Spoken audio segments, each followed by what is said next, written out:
5ನೇ ಜೂನ್ 1883 ಜ್ಯೇಷ್ಠ ಅಮಾವಾಸ್ಯೆ ಮಂಗಳವಾರ. ದಕ್ಷಿಣೇಶ್ವರ ದೇವಾಲಯದಲ್ಲಿ ರಾಖಾಲ ಮತ್ತು ಹಾಜರ ಪರಮಹಂಸರೊಡನೆಯೇ ಇದ್ದಾರೆ. ಮಾಸ್ಟರು ಕಳೆದ ಭಾನುವಾರದಿಂದ ಇಲ್ಲೇ ಇದ್ದಾನೆ. ಇದು ಬಿಡುವಿನ ದಿನವಾದ್ದರಿಂದ ಎಲ್ಲೋ ಕೆಲವು ಮಂದಿ ಭಕ್ತರು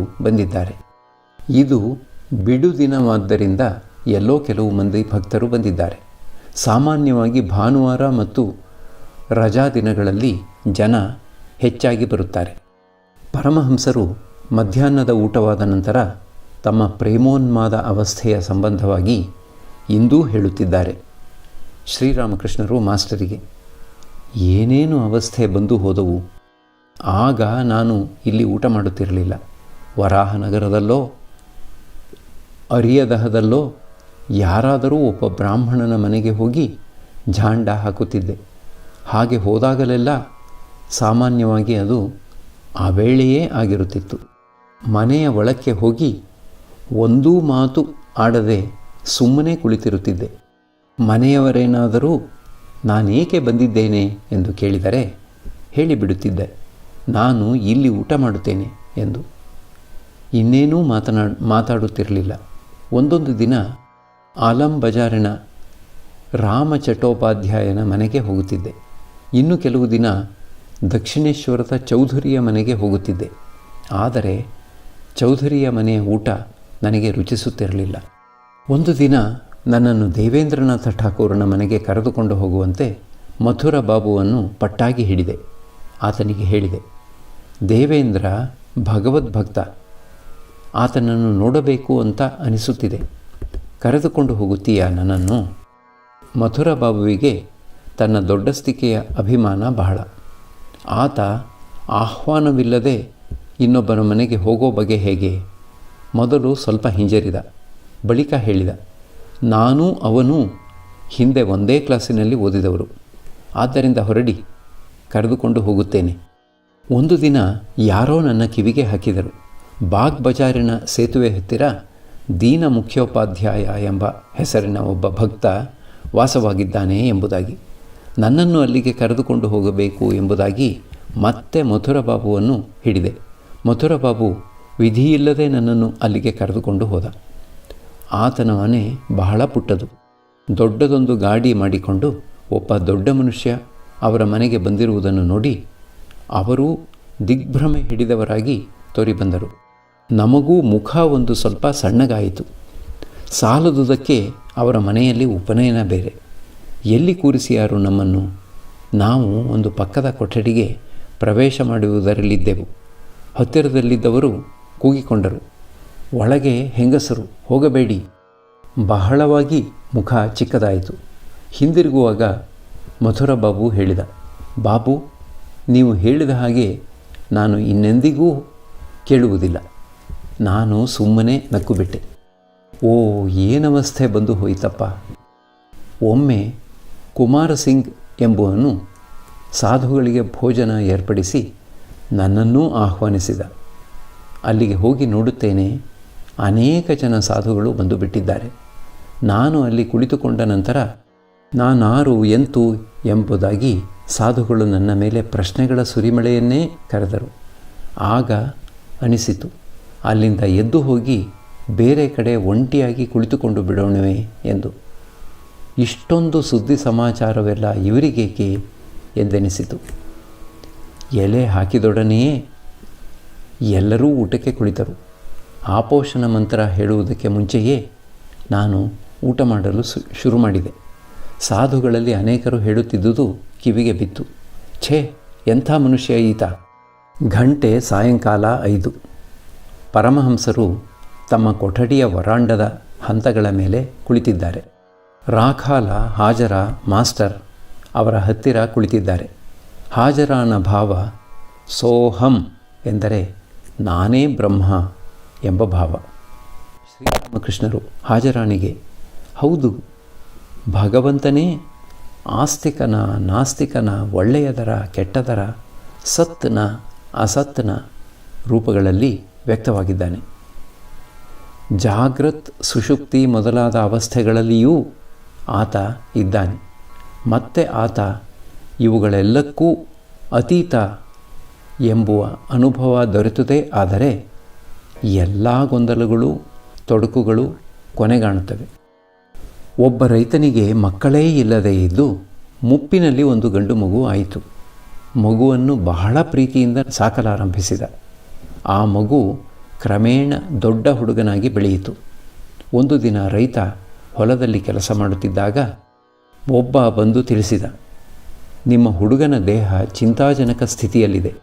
ಆತ ಇನ್ನೇನು ಯಮಪುರಿಗೆ ಹೊರಡುವುದರಲ್ಲಿದ್ದಾನೆ ಎಂಬುದಾಗಿ. ಮನೆಗೆ ಹಿಂದಿರುಗಿ ಬಂದು ನೋಡುತ್ತಾನೆ, ಹುಡುಗ ಆಗಲೇ ಸತ್ತು ಹೋಗಿಬಿಟ್ಟಿದ್ದಾನೆ. ಹೆಂಡತಿ ಎದೆ ಬಡಿದುಕೊಂಡು ಸುಮ್ಮನೆ ಅಳುತ್ತಿದ್ದಾಳೆ. ಆದರೆ ರೈತನ ಕಣ್ಣಿನಲ್ಲಿ ಮಾತ್ರ ಒಂದು ತೊಟ್ಟು ನೀರೂ ಇಲ್ಲ. ಆಕೆ ಇನ್ನೂ ಹೆಚ್ಚು ದುಃಖದಿಂದ ತನ್ನ ನೆರೆಯವರಿಗೆ ಹೇಳಿಕೊಳ್ಳತೊಡಗಿದಳು, ನೋಡಿ, ರನ್ನದಂಥ ಈ ಮಗು ಸತ್ತು ಹೋಗಿದ್ದಾನೆ. ಆದರೂ ಇವನ ಕಣ್ಣಿನಲ್ಲಿ ಒಂದು ತೊಟ್ಟು ನೀರೂ ಇಲ್ಲ. ಬಹಳ ಹೊತ್ತಾದ ನಂತರ ರೈತ ತನ್ನ ಹೆಂಡತಿಗೆ ಹೇಳಿದ, ನಾನು ಏಕೆ ಹೇಳುತ್ತಿಲ್ಲ ಗೊತ್ತೇ? ನಿನ್ನೆ ರಾತ್ರಿ ನನಗೆ ಸ್ವಪ್ನ ಬಿತ್ತು. ನಾನು ದೊರೆಯಾದ ಹಾಗೆ ಮತ್ತು 7 ಮಕ್ಕಳ ತಂದೆಯಾಗಿರುವ ಹಾಗೆ. ಅವರು ಸ್ಫುರದ್ರೂಪಿಗಳು ಮತ್ತು ಒಳ್ಳೆಯ ಗುಣಶಾಲಿಗಳು. ಕ್ರಮೇಣ ಬೆಳೆದು ವಿದ್ಯೆ ಧರ್ಮ ಅರ್ಜನೆ ಮಾಡಿದರು. ಆಗ ಇದ್ದಕ್ಕಿದ್ದ ಹಾಗೆ ಎಚ್ಚರವಾಗಿ ಬಿಟ್ಟಿತು. ಯೋಚಿಸುತ್ತಾ ಇದ್ದೇನೆ, ಆ ನನ್ನ 7 ಮಕ್ಕಳಿಗಾಗಿ ಅಳಲೋ ಅಥವಾ ನಿನ್ನ ಈ ಒಬ್ಬ ಮಗನಿಗಾಗಿ ಅಳಲೋ ಎಂದು. ಜ್ಞಾನಿಗಳ ದೃಷ್ಟಿಯಿಂದ ಸ್ವಪ್ನಾವಸ್ಥೆ ಎಷ್ಟು ಸತ್ಯವಾದದ್ದೋ ಅಷ್ಟೇ ಸತ್ಯ ಜಾಗ್ರದವಸ್ಥೆ. ಕೇವಲ ಭಗವಂತನೊಬ್ಬನೇ ಕರ್ತ. ಎಲ್ಲವೂ ಅವನ ಇಚ್ಛೆಗನುಸಾರವಾಗಿ ನಡೆಯುತ್ತದೆ. ಹಾಜರ. ಆದರೆ ಹಾಗೆಂದು ಅರಿತುಕೊಳ್ಳುವುದು ಬಹಳ ಕಷ್ಟ. ನಿದರ್ಶನಕ್ಕಾಗಿ ಭೂಕೈಲಾಸದ ಸಾಧುಗಳನ್ನು ತೆಗೆದುಕೊಳ್ಳಿ. ಜನರು ಆತನನ್ನು ಎಷ್ಟು ಚಿತ್ರಹಿಂಸೆಗೆ ಒಳಪಡಿಸಿದರು. ಕೊನೆಗೆ ಒಂದು ವಿಧದಲ್ಲಿ ಕೊಂದೂ ಹಾಕಿದರು. ಆತ ಸಮಾಧಿಸ್ಥನಾಗಿದ್ದ.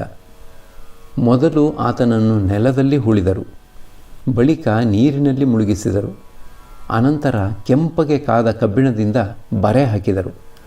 ಈ ರೀತಿಯಾಗೆಲ್ಲ ಮಾಡಿ ಕೊನೆಗೆ ಆತನಿಗೆ ಬಾಹ್ಯ ಪ್ರಜ್ಞೆ ಬರುವಂತೆ ಮಾಡಿದರು. ಈ ಎಲ್ಲ ಚಿತ್ರಹಿಂಸೆಯಿಂದ ಆತ ಕೊನೆಗೆ ದೇಹತ್ಯಾಗ ಮಾಡಿಬಿಟ್ಟ. ನೀವು ಹೇಳುವ ಹಾಗೆ ಆತ ಭಗವದಿಚ್ಛೆಯಿಂದ ದೇಹತ್ಯಾಗ ಮಾಡಿದರೂ ಜನರು ಕೊಟ್ಟ ಚಿತ್ರಹಿಂಸೆಗಳನ್ನೂ ಅನುಭವಿಸಬೇಕಾಯಿತು. ಶ್ರೀರಾಮಕೃಷ್ಣರು. ಮನುಷ್ಯ ತಾನು ಬಿತ್ತಿದ್ದರ ಫಲವನ್ನು ತಾನೇ ಕೊಯ್ಯಬೇಕು. ಆದರೆ ಆ ಸಾಧುವಿನ ದೇಹತ್ಯಾಗ ಮಾತ್ರ ಭಗವದಿಚ್ಛೆಯಿಂದಲೇ ಆಯಿತು ಎಂದು ಹೇಳಬೇಕು. ಕವಿರಾಜ ಬುಡ್ಡಿಗಳಲ್ಲಿ ಮಕರಧ್ವಜ ತಯಾರು ಮಾಡುತ್ತಾನೆ. ಅದರ ಸುತ್ತಲೂ ಜೇಡಿ ಮಣ್ಣು ಮೆತ್ತಿ ಉರಿ ಹಾಕುತ್ತಾನೆ. ಆ ಬುಡ್ಡಿಯಲ್ಲಿರುವ ಚಿನ್ನ ಕರಗಿ ಅದರೊಂದಿಗೆ ಹಾಕಿದ್ದ ಉಳಿದ ಔಷಧಗಳೊಡನೆ ಬೆರೆತು ಮಕರಧ್ವಜ ಆಗುತ್ತದೆ.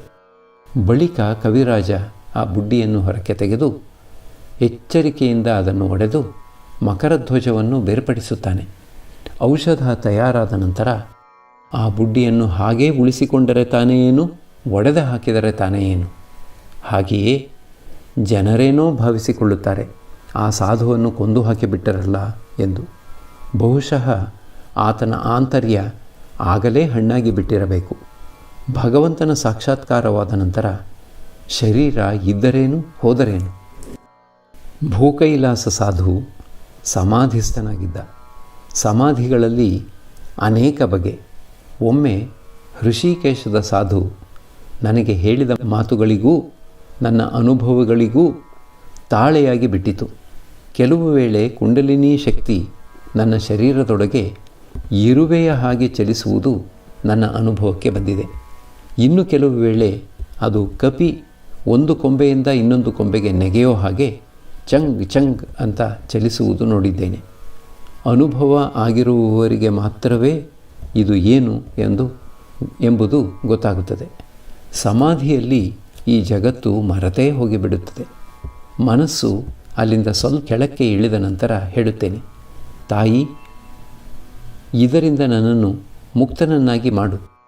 ನನಗೆ ನಿನ್ನೊಡನೆ ಮಾತನಾಡಬೇಕು ಅಂತ ಇಚ್ಛೆ. ಈಶ್ವರ ಕೋಟಿಯ ಹೊರತು ಬೇರೆ ಯಾರೂ ಸಮಾಧಿಯಿಂದ ಕೆಳಕ್ಕೆ ಇಳಿದು ಬರಲಾರರು. ಸಾಮಾನ್ಯರಿಗೆ ಸಾಧನೆಯ ಬಲದಿಂದ ಸಮಾಧಿ ದೊರೆಯುತ್ತದೆ, ಆದರೆ ಅವರು ಹಿಂತಿರುಗಿ ಬರಲಾರರು. ಆದರೆ ಭಗವಂತನೇ ಮನುಷ್ಯ ದೇಹಧಾರಣೆ ಮಾಡಿ ಬಂದಾಗ, ಅವತರಿಸಿದಾಗ ಜೀವಿಗಳ ಮುಕ್ತಿಯ ಬೀಗದ ಕೈ ಆತನ ಹತ್ತಿರ ಇರುತ್ತದೆ. ಆಗ ಆತ ಜನರ ಮಂಗಳಕ್ಕಾಗಿ ಸಮಾಧಿಯಿಂದ ಹಿಂದಿರುಗಿ ಬರುತ್ತಾನೆ. ಮಾಸ್ಟರ್ ತನಗೆ ತಾನೆ. ಹಾಗಾದರೆ ಪರಮಹಂಸರ ಕೈಯಲ್ಲಿ ಜೀವರ ಮುಕ್ತಿಯ ಬೀಗದ ಕೈ ಹಾಜರ. ಭಗವಂತನನ್ನು ತುಷ್ಟನನ್ನಾಗಿ ಮಾಡಿದರೆ ಯಥೇಷ್ಟ. ಅವತಾರ ಪುರುಷ ಇದ್ದರೂ ಒಂದೇ, ಇಲ್ಲದಿದ್ದರೂ ಒಂದೇ. ಇಂದು ಅಮಾವಾಸ್ಯೆ. ಕ್ರಮೇಣ ಸಾಯಂಕಾಲವಾಗುತ್ತಿದೆ. ಕಗ್ಗತ್ತಲು ಮರಗಿಡಗಳನ್ನೆಲ್ಲ ಆವರಿಸುತ್ತಿದೆ. ದೇವಾಲಯಗಳಲ್ಲಿ ಎಲ್ಲೋ ಅಲ್ಲಿ ಇಲ್ಲಿ ಒಂದೊಂದು ದೀಪ ಕಣ್ಣಿಗೆ ಬೀಳುತ್ತಿದೆ. ಭಾಗೀರಥಿಯಲ್ಲಿ ಕಪ್ಪು ಆಕಾಶ ಪ್ರತಿಬಿಂಬಿತವಾಗುತ್ತಿದೆ.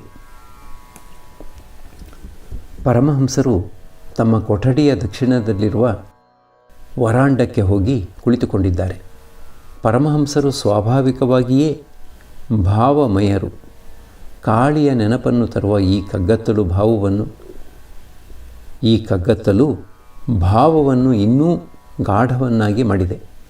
ಆಗಾಗ ಪ್ರಣವೋಚ್ಚಾರಣೆ, ಭಗವತಿಯ ನಾಮೋಚ್ಚಾರಣೆ ಮಾಡುತ್ತಿದ್ದಾರೆ. ಈಗ ಮಂದಲಿಗೆಯ ಮೇಲೆ ಮಲಗಿಕೊಂಡು ಮಾಸ್ಟರಿಗೆ ಏನೇನೋ ಪಿಸುಗುಟ್ಟುತ್ತಿದ್ದಾರೆ. ಶ್ರೀರಾಮಕೃಷ್ಣರು, ನೋಡು, ಭಗವಂತನನ್ನು ನೋಡಬಹುದು. ಆತನಿಗೆ ಅನುಭವ ಆಗಿದೆ. ಆದರೆ ಬೇರೆ ಯಾರಿಗೂ ಹೇಳಬೇಡ. ನಿನಗೆ ಯಾವುದು ರುಚಿಸುತ್ತದೆ? ಸಾಕಾರವೋ ಅಥವಾ ನಿರಾಕಾರವೋ? ಮಾಸ್ಟರ್, ಈಗ ಕೆಲವು ಕಾಲದಿಂದ ನನಗೆ ನಿರಾಕಾರ ರುಚಿಸುತ್ತದೆ. ಆದರೆ ಈಗೀಗ ಸ್ವಲ್ಪ ಸ್ವಲ್ಪವಾಗಿ ಅರ್ಥವಾಗುತ್ತಿದೆ. ಆತನೇ ಈ ಎಲ್ಲ ರೂಪಗಳನ್ನು ಧರಿಸಿದ್ದಾನೆ ಎಂಬುದಾಗಿ. ಶ್ರೀರಾಮಕೃಷ್ಣರು, ನೋಡು, ಒಂದು ದಿನ ನನ್ನನ್ನು ಬೇಲಘರದಲ್ಲಿರುವ ಮತಿಶೀಲನ ತೋಟದ ಮನೆಗೆ ಗಾಡಿ ಮಾಡಿಕೊಂಡು ಕರೆದುಕೊಂಡು ಹೋಗುತ್ತೀಯಾ? ಅಲ್ಲಿನ ಕೊಳದ ನೀರಿಗೆ ಪುರಿ ಹಾಕಿದೊಡನೆಯೇ ಎಲ್ಲ ಮೀನುಗಳು ಅದನ್ನು ತಿನ್ನಲು ಮೇಲೆ ಬರುತ್ತವೆ. ಆಹಾ, ಅವು ನೀರಿನಲ್ಲಿ ಕ್ರೀಡಿಸುವುದನ್ನು ನೋಡಿದರೆ ನನಗೆ ಬಹಳ ಆನಂದವಾಗುತ್ತದೆ. ನಿನಗೂ ಆ ಉದ್ದೀಪನವನ್ನು ತರುತ್ತದೆ. ನಿನಗೆ ಅನುಭವವಾಗುತ್ತದೆ, ಸಚ್ಚಿದಾನಂದ ಸಾಗರದಲ್ಲಿ ಆತ್ಮನೆಂಬ ಮೀನು ಕ್ರೀಡಿಸುತ್ತಿರುವುದೋ ಏನೋ ಎಂಬಂತೆ. ನಾನು ಒಂದು ದೊಡ್ಡ ಮೈದಾನದಲ್ಲಿ ನಿಂತುಕೊಂಡರೂ ಅದೇ ರೀತಿಯಾಗಿ ನನಗೆ ಭಗವದ್ಭಾವ ಬಂದು ಬಿಡುತ್ತದೆ. ಆಗ ಮಡಕೆಯಲ್ಲಿದ್ದ ಮೀನು ಸರೋವರಕ್ಕೆ ಬಂದಿರುವ ಹಾಗೆ ಅನುಭವವಾಗುತ್ತದೆ. ಭಗವಂತನ ದರ್ಶನ ಆಗಬೇಕಾದರೆ ಸಾಧನೆ ಅವಶ್ಯಕ. ನಾನು ಅನೇಕ ಕಠೋರ ಸಾಧನೆಗಳನ್ನು ಮಾಡಬೇಕಾಗಿ ಬಂತು. ಬಿಲ್ವ ವೃಕ್ಷದ ಕೆಳಗೆ ಎಷ್ಟೊಂದು ಬಗೆಯ ಸಾಧನೆ ಮಾಡಿದ್ದೇನೆ. ಅದರ ಕೆಳಗೆ ಮಲಗಿ ಅಳುತ್ತಿದ್ದೆ, ಹೇ ಭಗವತಿ, ನನಗೆ ನಿನ್ನ ದರ್ಶನ ಕೊಡು ಎಂಬುದಾಗಿ. ಕಣ್ಣೀರಿಂದ ದೇಹ ಒದ್ದೆಯಾಗಿ ಬಿಡುತ್ತಿತ್ತು. ಮಾಸ್ಟರ್, ನೀವು ಅಷ್ಟೊಂದು ಸಾಧನೆಗಳನ್ನು ಮಾಡಿದಿರಿ. ಆದರೆ ಜನರಿಗೆ ಭಗವಂತ ಒಂದು ಕ್ಷಣದಲ್ಲೇ ದೊರೆತು ಬಿಡಬೇಕು. ಮನೆಯ ಸುತ್ತ ಬರಿದೇ ಬೆರಳಗೆರೆ ಎಳೆದು ಬಿಟ್ಟರೆ ಗೋಡೆ ಎದ್ದು ಬಿಟ್ಟೀತೆ. ಶ್ರೀರಾಮಕೃಷ್ಣರು, ಅಮೃತ ಹೇಳುತ್ತಾನೆ, ಒಮ್ಮೆ ಬೆಂಕಿ ಹೊತ್ತಿಸಿದ ಅಂದರೆ 20 ಜನ ಬೆಂಕಿ ಕಾಯಿಸಿಕೊಳ್ಳಬಹುದು ಎಂಬುದಾಗಿ. ಒಂದು ವಿಷಯ, ನಿತ್ಯವನ್ನು ಮುಟ್ಟಿದ ನಂತರ ಲೀಲೆಯಲ್ಲಿ ಇರುವುದು ಮೇಲು. ಮಾಸ್ಟರ್, ಒಮ್ಮೆ ನೀವು ಹೇಳಿದಿರಿ, ಲೀಲೆಯಿಂದ ಇಳಿದು ಬರುವುದು ವಿಲಾಸಕ್ಕಾಗಿ ಎಂದು. ಶ್ರೀರಾಮಕೃಷ್ಣರು, ಅಲ್ಲ, ಅದು ಹಾಗಲ್ಲ. ಲೀಲೆ ಕೂಡ ಸತ್ಯ. ನೋಡು, ನೀನು ಇಲ್ಲಿಗೆ ಬರುವಾಗ ಏನಾದರೂ ಒಂದು ಕಾಸಿನದನ್ನು ಕೈಯಲ್ಲಿ ತೆಗೆದುಕೊಂಡು ಬಾ.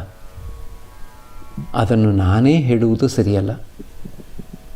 ಅಹಂಕಾರದಂತೆ ಕಾಣಬರಬಹುದು. ಅಧರಸೇನನಿಗೂ ಹೇಳಿದ್ದೇನೆ, ಒಂದು ಕಾಸಿನದು ಏನಾದರೂ ತರುವಂತೆ. ಭವನಾಥನಿಗೆ ಹೇಳಿದ್ದೇನೆ, ಒಂದು ಕಾಸಿನ ಎಲ್ಲೆಡೆಗೆ ತರುವಂತೆ. ಭವನಾಥನ ಭಕ್ತಿ ಅದ್ಭುತವಾದದ್ದು, ನೋಡಿದೀಯೇ ತಾನೆ? ನರೇಂದ್ರ, ಭವನಾಥ ನರನಾರಿಯರಿದ್ದ ಹಾಗೆ. ಭವನಾಥ ನರೇಂದ್ರನ ಅನುಚರ. ನರೇಂದ್ರನನ್ನು ಗಾಡಿ ಮಾಡಿಕೊಂಡು ಇಲ್ಲಿಗೆ ಕರೆದುಕೊಂಡು ಬಾ, ಜೊತೆಯಲ್ಲಿ ಸ್ವಲ್ಪ ಸಿಹಿ ತಿಂಡಿಯನ್ನು ತೆಗೆದುಕೊಂಡು ಬಾ. ಅದು ನಿನಗೆ ಶ್ರೇಯಸ್ಸನ್ನು ತರುತ್ತದೆ. ಜ್ಞಾನ ಭಕ್ತಿ ಎರಡೂ ಪಥಗಳೇ. ಭಕ್ತಿ ಮಾರ್ಗಕ್ಕೆ ಸ್ವಲ್ಪ ಹೆಚ್ಚು ಬಾಹ್ಯಾಚಾರ ಬೇಕು. ಜ್ಞಾನ ಮಾರ್ಗಾವಲಂಬಿ ತಪ್ಪಿ ಅನಾಚಾರ ಮಾಡಿದರೆ ಅದು ಜ್ಞಾನಾಗ್ನಿಯಲ್ಲಿ ಭಸ್ಮವಾಗಿ ಬಿಡುತ್ತದೆ. ಸುಮ್ಮನೆ ತಾನಾಗಿ ಉರಿಯುತ್ತಿರುವ ಬೆಂಕಿಯಲ್ಲಿ ಬಾಳೆ ಮರವನ್ನು ಬಿಸಿಟರೂ ಅದು ಸುಟ್ಟು ಭಸ್ಮವಾಗಿ ಬಿಡುತ್ತದೆ. ಜ್ಞಾನಿಗಳ ಮಾರ್ಗ ವಿಚಾರ ಮಾರ್ಗ. ವಿಚಾರ ಮಾಡುತ್ತಾ ಒಮ್ಮೊಮ್ಮೆ ನಾಸ್ತಿಕ ಭಾವ ಬಂದು ಬಿಡಬಹುದು. ಭಗವಂತನ ಸಾಕ್ಷಾತ್ಕಾರಕ್ಕಾಗಿ ನಿಜವಾಗಿ ವ್ಯಾಕುಲನಾಗಿರುವ ಭಕ್ತನ ಹೃದಯವನ್ನು ನಾಸ್ತಿಕ ಭಾವನೆಗಳು ಹೊಕ್ಕರೂ ಆತ ಭಗವಚ್ಚಿಂತನೆ ಮಾಡುವುದನ್ನು ಬಿಡುವುದಿಲ್ಲ. ಯಾವ ರೈತನ ತಂದೆ ತಾತ ಮುತ್ತಾತ ವ್ಯವಸಾಯ ಮಾಡಿಕೊಂಡು ಬಂದಿದ್ದಾರೋ ಆತ ಒಂದು ವರ್ಷ ಅನಾವೃಷ್ಟಿಯಾಗಿ ಬಿಟ್ಟಿತು ಎಂದು ವ್ಯವಸಾಯವನ್ನೇ ಬಿಟ್ಟು ಬಿಡುವುದಿಲ್ಲ. ಪರಮಹಂಸರು ಮಂದಲಿಗೆ ಮೇಲೆ ಒಂದು ದಿಂಬು ಹಾಕಿ ಮಲಗಿಕೊಂಡು ಮಾತು ಮುಂದುವರಿಸುತ್ತಿದ್ದಾರೆ. ಅವರು ಮಾಸ್ಟರಿಗೆ ಹೇಳುತ್ತಿದ್ದಾರೆ, ನನ್ನ ಕಾಲು ಸ್ವಲ್ಪ ನೋಯುತ್ತಿದೆ, ಅವುಗಳ ಮೇಲೆ ಸ್ವಲ್ಪ ಕೈಯಾಡಿಸು. ಪರಮ ದಯಾಳುಗಳಾದ ಪರಮಹಂಸರು ತಮ್ಮ ಶಿಷ್ಯನಿಗೆ ಪಾದಸೇವೆ ಮಾಡಲು ಈ ರೀತಿಯಾದ ಒಂದು ಸದವಕಾಶ ಕಲ್ಪಿಸಿಕೊಟ್ಟಿದ್ದಾರೆ. 8ನೇ ಜೂನ್ 1883 ಜ್ಯೇಷ್ಠ ಶುಕ್ಲ ತೃತೀಯ ಶುಕ್ರವಾರ. ಈಗ ಬೇಸಿಗೆ ಕಾಲ. ಕಾಳಿ ದೇವಾಲಯದ ಸಾಯಂ ಮಂಗಳಾರತಿ ಮುಗಿದಿದೆ. ಪರಮಹಂಸರು ಭಗವತಿಯ ಎದುರು ನಿಂತು ಚಾಮರ ಬೀಸುತ್ತಿದ್ದಾರೆ. ರಾಮ ಕೇದಾರ ಚಟ್ಟೋಪಾಧ್ಯಾಯ ತಾರಕ ಫಲಪುಷ್ಪ ಮೃಷ್ಟಾನ್ನಾದಿಗಳನ್ನು ತೆಗೆದುಕೊಂಡು ಕಲ್ಕತ್ತದಿಂದ ಬಂದಿದ್ದಾರೆ. ಕೇದಾರನಿಗೆ ವಯಸ್ಸು ಸುಮಾರು 50. ಆತ ಮೊದಲು ಬ್ರಾಹ್ಮ ಸಮಾಜದ ಅನುಯಾಯಿಯಾಗಿದ್ದು ಕ್ರಮೇಣ ಇತರ ಸಂಪ್ರದಾಯಗಳನ್ನು ಒಳಹೊಕ್ಕು ನೋಡಿ ಕಟ್ಟ ಕಡೆಗೆ ಪರಮಹಂಸರ ಆಶ್ರಯ ಹೊಂದಿದ್ದಾನೆ. ಸರಕಾರದ ಒಂದು ಆಫೀಸಿನಲ್ಲಿ ಕರಣಿಕನ ಕೆಲಸ ಮಾಡಿಕೊಂಡಿದ್ದಾನೆ. ಮನೆ ಕಲ್ಕತ್ತದಲ್ಲಿದೆ. ತಾರಕನ ವಯಸ್ಸು 24. ವಿವಾಹವಾಗಿದ್ದ. ಸ್ವಲ್ಪ ಕಾಲದ ನಂತರ ಆಕೆ ಸ್ವರ್ಗಸ್ಥಳಾದಳು. ಆತನಿಗೆ ಮನೆ ಬಾರಾಸಾತ್ ಗ್ರಾಮದಲ್ಲಿ. ಅದು ಕಲ್ಕತ್ತದಿಂದೇನೂ ಹೆಚ್ಚು ದೂರದಲ್ಲಿಲ್ಲ. ಆತನ ತಂದೆ ಒಬ್ಬ ಉಚ್ಚ ಮಟ್ಟದ ಸಾಧಕ. ಆತ ಪರಮಹಂಸರನ್ನು ಅನೇಕ ಸಲ ದರ್ಶನ ಮಾಡಿದ್ದಾನೆ. ತಾರಕ ಆಗಾಗ ರಾಮನ ಮನೆಗೆ ಹೋಗುತ್ತಲೇ ಇದ್ದಾನೆ. ರಾಮ ಮತ್ತು ನಿತ್ಯಗೋಪಾಲನೊಡನೆ ಆಗಾಗ ದಕ್ಷಿಣೇಶ್ವರಕ್ಕೆ ಬರುತ್ತಲೂ ಇದ್ದಾನೆ. ಈಗಲೂ ಒಂದು ವ್ಯಾಪಾರ ಸಂಸ್ಥೆಯ ಆಫೀಸಿನಲ್ಲಿ ಕೆಲಸ ಮಾಡುತ್ತಿದ್ದಾನೆ. ಆದರೆ ಜಗತ್ತಿನ ಬಗೆಗೆ ಒಂದು ಉತ್ಕಟ ಉದಾಸೀನ ಭಾವ. ಪರಮಹಂಸರು ದೇವಾಲಯದಿಂದ ಹೊರಕ್ಕೆ ಬಂದೊಡನೆಯೇ ರಾಮ, ಮಾಸ್ಟರ್, ಕೇದಾರ, ತಾರಕ ಮೊದಲಾದವರು ಹೊರಗಡೆ ನಿಂತುಕೊಂಡಿರುವುದು ಅವರ ಕಣ್ಣಿಗೆ ಬಿತ್ತು. ಪರಮಹಂಸರು ತಾರಕನ ಗಲ್ಲ ಮುಟ್ಟಿ ಪ್ರೀತಿ ತೋರಿಸಿದರು. ಅವನನ್ನು ಕಂಡು ಪರಮಹಂಸರಿಗೆ ಬಹಳ ಆನಂದವಾಗಿದೆ. ಪರಮಹಂಸರು ತಮ್ಮ ಕೊಠಡಿಗೆ ಹಿಂತಿರುಗಿದ ಮೇಲೆ ಭಾವಾವಿಷ್ಟರಾಗಿ ನೆಲದ ಮೇಲೆ 2 ಕಾಲುಗಳನ್ನು ನೀಡಿಕೊಂಡು ಕುಳಿತಿದ್ದಾರೆ. ರಾಮ, ಕೇದಾರ ಇವರು ಪರಮಹಂಸರ ಪಾದಗಳನ್ನು ಹೂವು ಹಾರಗಳಿಂದ ಅಲಂಕಾರ ಮಾಡುತ್ತಿದ್ದಾರೆ. ಪರಮಹಂಸರು ಈಗ ಸಮಾಧಿಸ್ಥರಾಗಿದ್ದಾರೆ. ಕೇದಾರನಿಗೆ ಯಾವುದೋ ಒಂದು ಸಂಪ್ರದಾಯದ ವಿಚಿತ್ರ ಅಭ್ಯಾಸದಲ್ಲಿ ನಂಬಿಕೆ. ಅದಕ್ಕಾಗಿ ಆತ ಪರಮಹಂಸರ ಹೆಬ್ಬೆರಳು ಹಿಡಿದು ಕುಳಿತುಕೊಂಡಿದ್ದಾನೆ. ಹಾಗೆ ಮಾಡಿದರೆ ತನ್ನಲ್ಲಿ ಶಕ್ತಿ ಸಂಚಾರವಾಗಿ ಬಿಡುವುದು ಎಂಬುದಾಗಿ ಆತ ನಂಬಿದ್ದಾನೆ. ಪರಮಹಂಸರು ಕಿಂಚಿತ್ ಪ್ರಕೃತಿಸ್ಥರಾಗಿ ಹೇಳುತ್ತಿದ್ದಾರೆ. ಹೇ ತಾಯಿ, ನನ್ನ ಹೆಬ್ಬೆರಳು ಹಿಡಿದುಕೊಂಡು ಆತ ನನಗೇನು ಮಾಡಬಲ್ಲ? ಕೇದಾರ ಈಗ ನಮ್ರತೆಯಿಂದ ಕೈ ಮುಗಿದು ಕುಳಿತುಕೊಂಡ. ಇನ್ನೂ ಭಾವಾವಿಷ್ಟರಾಗಿಯೇ ಪರಮಹಂಸರು ಕೇದಾರನಿಗೆ ಹೇಳುತ್ತಿದ್ದಾರೆ, ಇನ್ನೂ ನಿನ್ನ ಮನಸ್ಸು ಕಾಮಕಾಂಚನಗಳ ಕಡೆಗೆ ಹರಿಯುತ್ತಿದೆ. ಕೇವಲ ಮಾತಿನಲ್ಲಿ ಮಾತ್ರ ನನ್ನ ಮನಸ್ಸು ಆ ಕಡೆ ಹರಿಯುತ್ತಿಲ್ಲ ಅಂತ ಹೇಳಿಬಿಟ್ಟರೆ ಏನಾದ ಹಾಗಾಯಿತು? ಮುಂದುವರೆ. ಚಂದನದ ಕಾಡಿನಿಂದ ಆಚೆಗೆ ಇನ್ನೂ ಅನೇಕ ವಸ್ತುಗಳಿವೆ. ಬೆಳ್ಳಿಯ ಗಣಿ, ಚಿನ್ನದ ಗಣಿ, ಹೀರ ಮಾಣಿಕ್ಯಗಳ ಗಣಿ. ಎಲ್ಲೋ ಕಿಂಚಿತ್ ಉದ್ದೀಪನವಾಗಿ ಬಿಟ್ಟಿತು ಅಂದರೆ ಭಾವಿಸಬೇಡ, ಎಲ್ಲ ದೊರೆತು ಬಿಟ್ಟಿತು ಎಂದು. ಮತ್ತೆ ಭಾವಾವಿಷ್ಟರಾಗಿ ಪರಮಹಂಸರು ಭಗವತಿಗೆ ಹೇಳುತ್ತಿದ್ದಾರೆ, ತಾಯೇ, ಈತನನ್ನು ಸರಿಸಿಬಿಡು. ಇದನ್ನು ಕೇಳಿ ಕೇದಾರನ ಗಂಟಲು ಒಣಗಿ ಹೋಯಿತು. ಭಯದಿಂದ ನಡುಗುತ್ತಾ ರಾಮನಿಗೆ ಹೇಳುತ್ತಿದ್ದಾನೆ, ಪರಮಹಂಸರು ಏನೋ ಹೇಳುತ್ತಿದ್ದಾರಲ್ಲ. ರಾಖಾಲನನ್ನು ಕುರಿತು ಮತ್ತೆ ಪರಮಹಂಸರು ಭಾವಾವಿಷ್ಟರಾಗಿ ಬಿಟ್ಟಿದ್ದಾರೆ. ಆತನನ್ನು ಸಂಬೋಧಿಸಿ ಹೇಳುತ್ತಿದ್ದಾರೆ, ನಾನು ಇಲ್ಲಿಗೆ ಬಂದು ಬಹಳ ಕಾಲ ಆಗಿಬಿಟ್ಟಿತು. ನೀನು ಯಾವಾಗ ಬಂದೆ?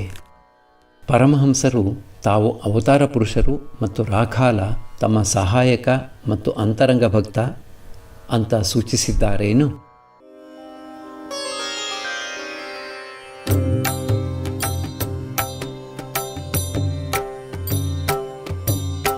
ಶ್ರೀರಾಮ ಕೃಷ್ಣ ಮಂಗಲಕಾರಿ,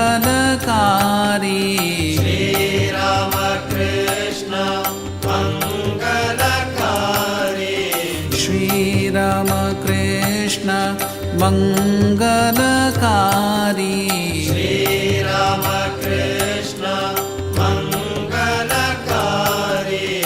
ನಮೋ ನಾರಾಯಣ ಭವದುಃಖಹಾರಿ, ನಮೋ ನಾರಾಯಣ ಭವದುಃಖಹಾರಿ, ನಮೋ ನಾರಾಯಣ ಭವದುಃಖಹಾರಿ.